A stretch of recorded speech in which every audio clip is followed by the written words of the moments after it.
Frankie Boy has been on the carnivore diet for 6 years now.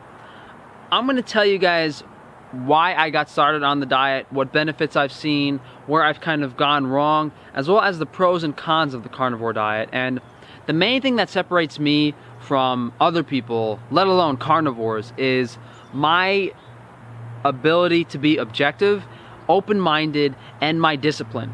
The main reason people don't find their true health and don't really get to the point where I'm at is because if you're not disciplined, you don't question your diet.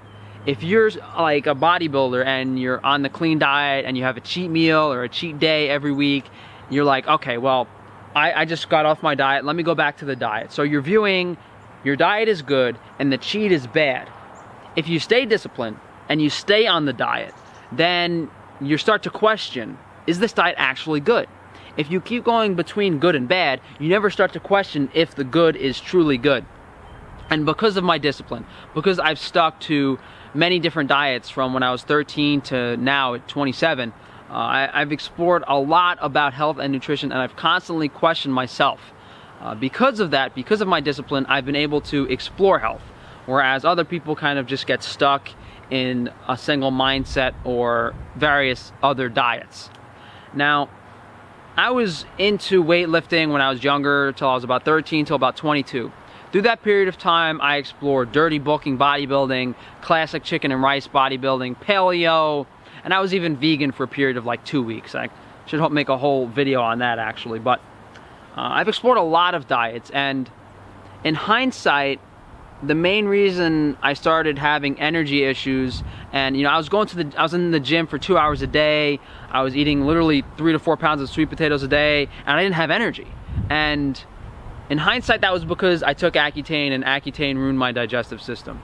That was why it actually happened, but at the time I didn't realize that, and I was like, well, I'm unhappy in the gym 2 hours a day, I have no energy, bodybuilding is definitely not healthy, all these people are dropping dead.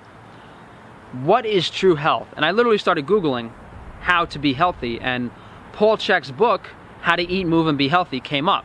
And Paul Chek is a very successful holistic nutritionist, has a YouTube channel, very intelligent guy, so many amazing topics.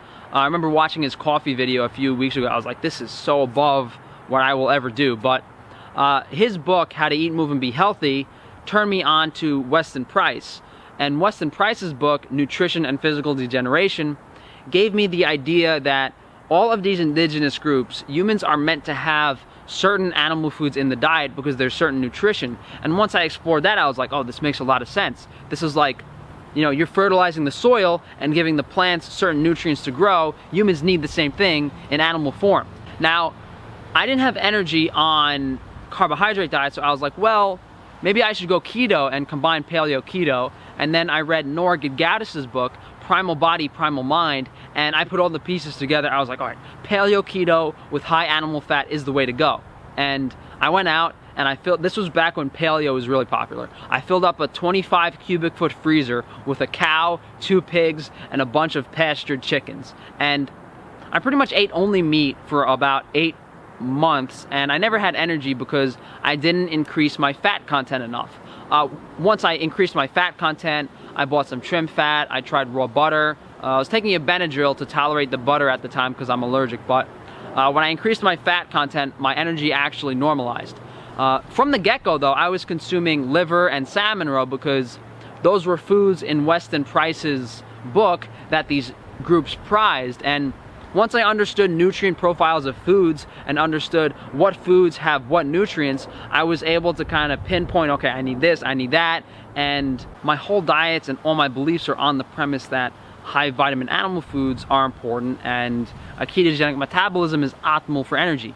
I didn't actually know about the carnivore diet until about 2 years ago. I knew what zero carb was, but when I looked into zero carb years and years ago, I didn't really think it fit what my diet was because it had nothing to do with organ meats, had nothing to do with fat, had nothing to do with quality. But when Sean Baker went on Joe Rogan and the diet got really popular, I was like, all right, I gotta market myself to these people. So I was literally following the diet for a couple years, and then I was making YouTube videos for a couple years, and then I was like, all right, let me market to the carnivore people. And I didn't start making videos about 2 or 3 years into my carnivore lifestyle. Overall, the benefits I've seen from this carnivore diet and this carnivore lifestyle have been that I'm no longer lethargic. Like, I remember when I used to try to get out of bed, I was always tired and didn't want to get out of bed. That never happens now. It's unbelievably amazing. I've never drank coffee, I never drank espresso or anything, so, but that's one of the biggest benefits. The second benefit that I didn't necessarily do the diet for was the clear skin and amazing skin. And I realized that if I consumed liver, I wouldn't break out. And if I didn't consume liver, sometimes I would break out with acne. So there's definitely some tie-ins there to skin health. And of course, just overall, I mean, if you look good and you feel good, what more is there? Like, if you're in optimal physical and mental health, what more can you ask for? Now, there are many other elements that I incorporated to improve my health. Water, sun, exercise. It's not just diet. That's why not everyone on this diet looks like me, looks like a perfect... Not everyone looks like their ideal self. Not everyone looks like a Roman statue, so to speak. There's many elements to health that I've incorporated that have helped me. Those are the things that I go over when I consult and I talk to people. Now, the hiccups and the places I went wrong were kind of trying dairy, keep trying dairy because I really liked it so much when I was allergic to it. That's some mistakes I've made. And the last time I tried, raw primal a couple months ago and ended up with the candida problems. Those are the two biggest issues that I've ever had, just trying to incorporate dairy into my diet. That's been the main problem and the only thing that's ever come up. But before this candida thing that I've had for the past few months, I've literally never had any problems on the carnivore diet. Just to be clear, 99.9% of the meat I've put in my body in the past 6 years has been raw. Now, most of the time I sear it on the outside, but if you look at the cooking temperature in my day of eating videos, you're like, well, technically like 99% of that steak is raw, just the outside is a thin layer of cooked. And even from the get-go, I consumed raw salmon, raw liver. The reason I started keeping my meat raw was because I undercooked my steaks one night and I realized I liked the flavor of raw instead of cooked, and not the flavor, but the texture of raw was better than cooked, even though I liked the flavor of cooked meat. So I'll do a separate video on introducing raw foods into your diet, but it's just something that I've always done. So for me, it's tough because as someone who's always consumed raw foods on this diet, I have a different perspective on it. I mean, the pros, obviously, what more can you ask for? The cons of the diet mainly have to do with, food sourcing can be hard for some people. I've been fortunate in a sense that I have a mind where I'm like, all right, if the supermarket gets the meat from here, where do they get it? Where do they get the meat? Where's the meat from? I'm very good with food sourcing, finding quality foods. I know what to look for. I have a culinary background in food. I can tell the difference between grass-fed and grain-fed beef just by looking at it. I can tell the difference between wild-caught fish and farmer's fish. It's very easy for me to do those things.